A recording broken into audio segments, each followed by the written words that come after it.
Hello, my name is Pete Sorenson.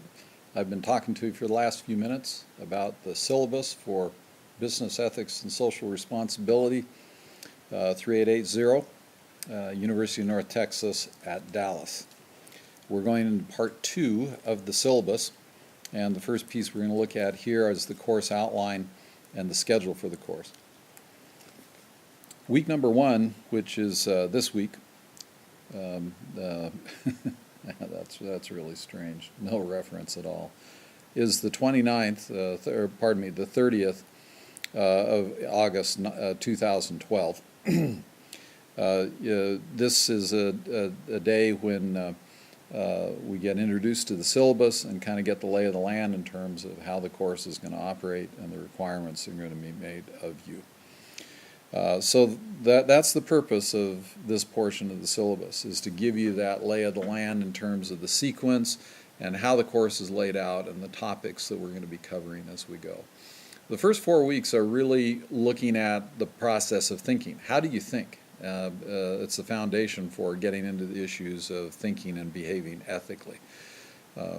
What I'm going to do for the first couple of weeks is go through presentation materials with you about the thinking process and the nuances of the thinking process and some examples of the thinking process to help you examine your thinking and to be able to apply some rigor to your thinking that maybe you haven't applied before.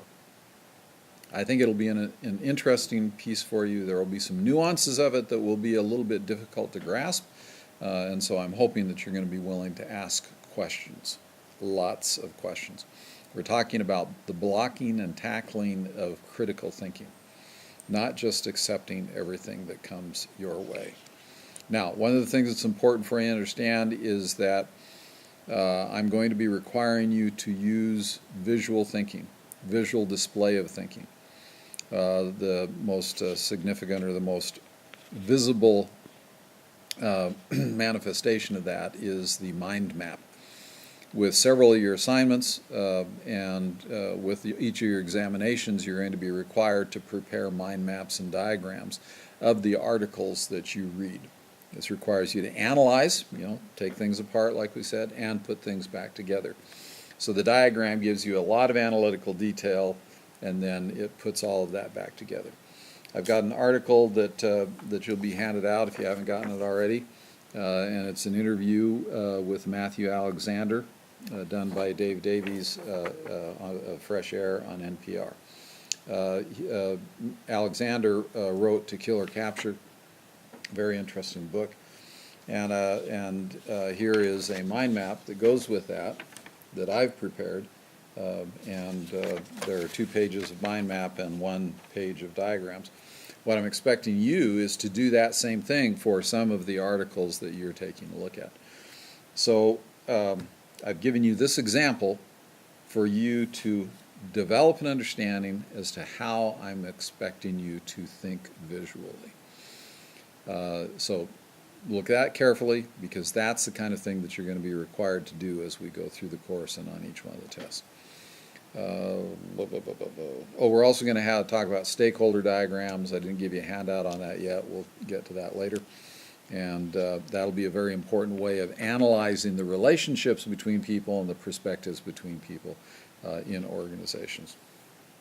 One of the things we're going to talk about is having a life plan, and we're going to talk about a 200-year plan, a TED Talk, that a guy named Rajhava, who's an artist from India, he and his wife have created a 200-year plan for their lives.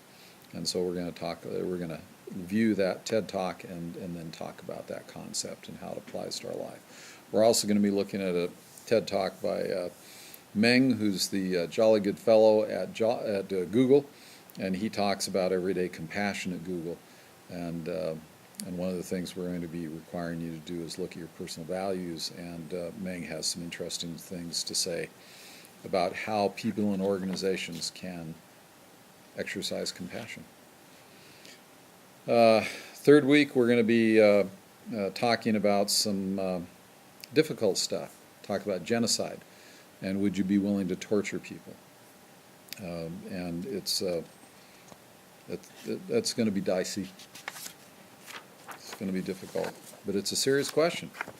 Are you willing to let other people to talk you into doing wrong things?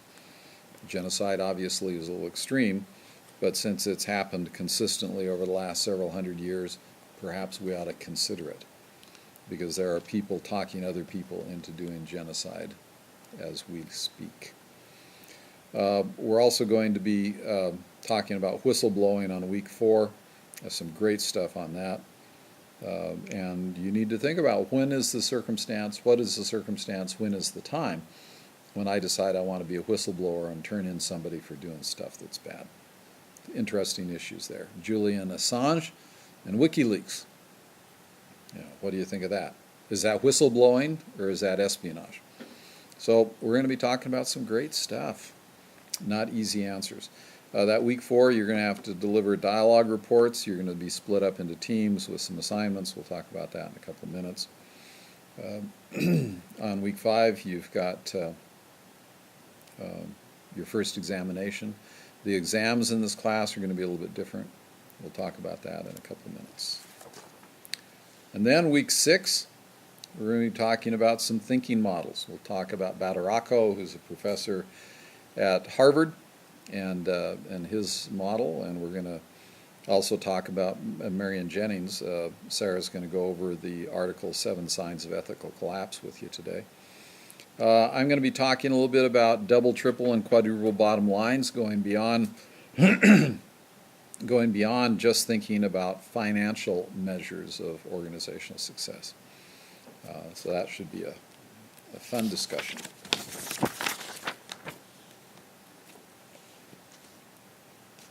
Week 7 is a tough week. We're going to talk about finance.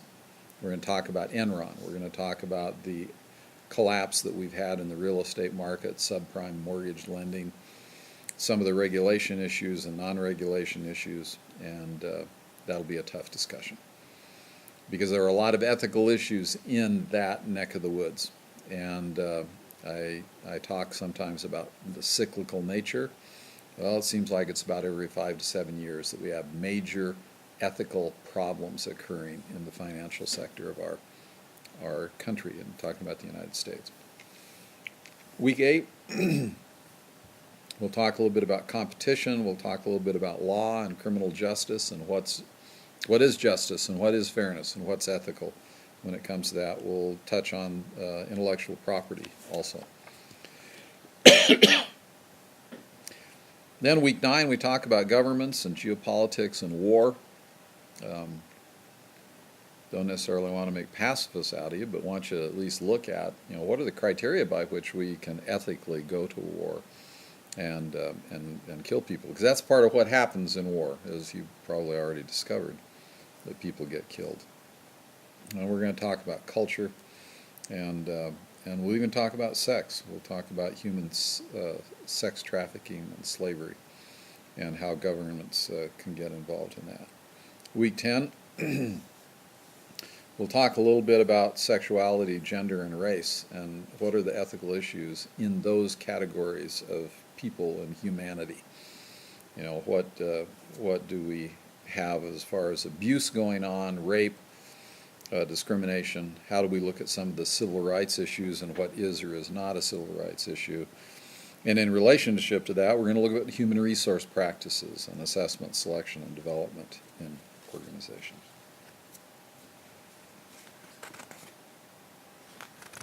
When we get to week number 9, we're going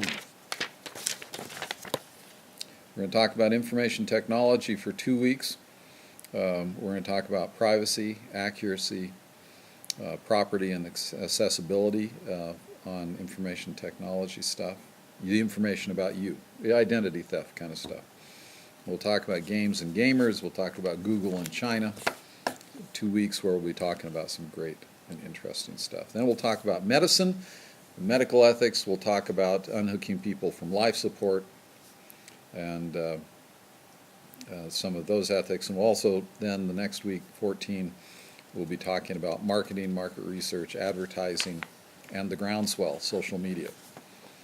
And then we'll end up with some stuff on nonprofits, and then we'll have the 3rd examination. So that's part 2. We'll be back to you with part 3 in just a few minutes. Take care.